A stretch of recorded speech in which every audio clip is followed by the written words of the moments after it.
Hello বন্ধুরা, এই দেখুন গোটা দুপুরের মেনু নিয়ে আমি চলে এসেছি। এই দেখুন মটনটা আমি ঢেলে নিয়েছি থালার মধ্যে। খুব সুন্দর লাগছে মটনটা, দেখুন দেখতে অনেক চর্বি আছে, অনেক তেল আছে। এই দেখুন এটাকে আমি ভালোভাবে কেটে নিয়েছি, ছোট ছোট পিস করে কেটে নিয়েছি। আর যে মাথার ছাগলের যে মাথার ঘিলুটা থাকে সেটা আমি আলাদা করে রেখে নিয়েছি, দুদিকে ভাগ করে নিয়েছি। এই দেখুন কপিটা আলুটা আমি ভালোভাবে কেটে নিয়েছি। এটাকে আমি ভালো করে ফ্রেশ করে ধুয়ে নেব। এটা বালতিতে দিয়ে দিয়েছি এক বালতি জলে।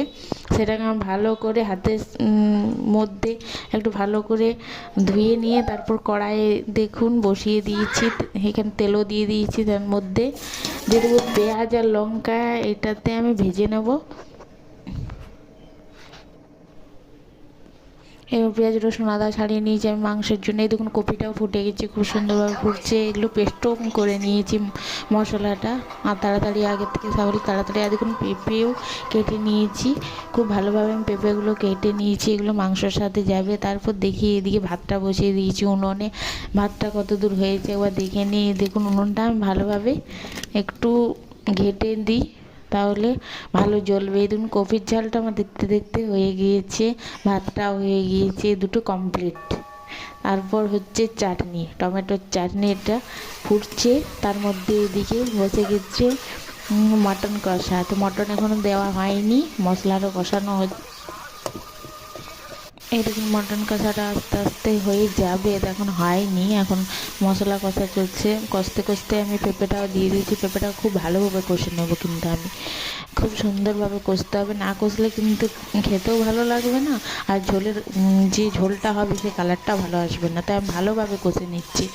একটু জল দিয়ে দিচ্ছি, কারণ ধারে ধারে লেগে গেলে খুব একটু পুড়ে যাওয়া ভাব বন্ধ করে। এই দেখুন তেজপাতাটা আমি দিয়ে দিয়েছি। মটনের সাথে ভালোভাবে কষে নিচ্ছি। আমি মটনটা দিয়ে দিয়েছি। এই দেখুন এখনই দিলাম, বেশিক্ষণ দিইনি। তার মধ্যে চাটনিটা আমি দেখতে চলে এলাম, চাটনিটাও হয়ে গেছে। চাটনিটা একটু থেতে নিই টমেটোগুলো, তাহলেই হয়ে যাবে। খুব ভালো করে না থেতলে,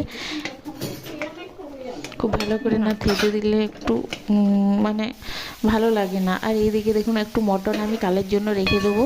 এগুলো এটাকে নুন হলুদ দিয়ে আমি ভালোভাবে উলিয়ে রেখে দেবো, একটু ভেজে দিয়ে রেখে দেবো। তো যারা পরের দিন মটন রাখতে চান এভাবে, তো এইভাবে রাখবেন। তো দেখুন চলে এসেছি মটন কষা নিয়ে। আবার মটনটা দেখি খুব সুন্দর একটা কালার বার হয়েছে, খুব সুন্দর সেন্ট বার হচ্ছে। এটাকে ঢাকা দিয়ে দিয়েছি, জল দিয়ে ফুটতে দিয়ে দিয়েছি উনুনে। ঢাকাটা আমি সরিয়ে দেখব যে কত দূর হয়েছে। ঢাকাটা খুব গরম হয়ে গেছে মাটন। এই দেখুন খেতেও বসে গেছি, খাওয়াটা আমার অর্ধেক প্রায় হয়ে গেছে। তারপর আপনাদের দেখাচ্ছি। বাই বাই, পরের ব্লগে দেখা হচ্ছে, ঠিক আছে।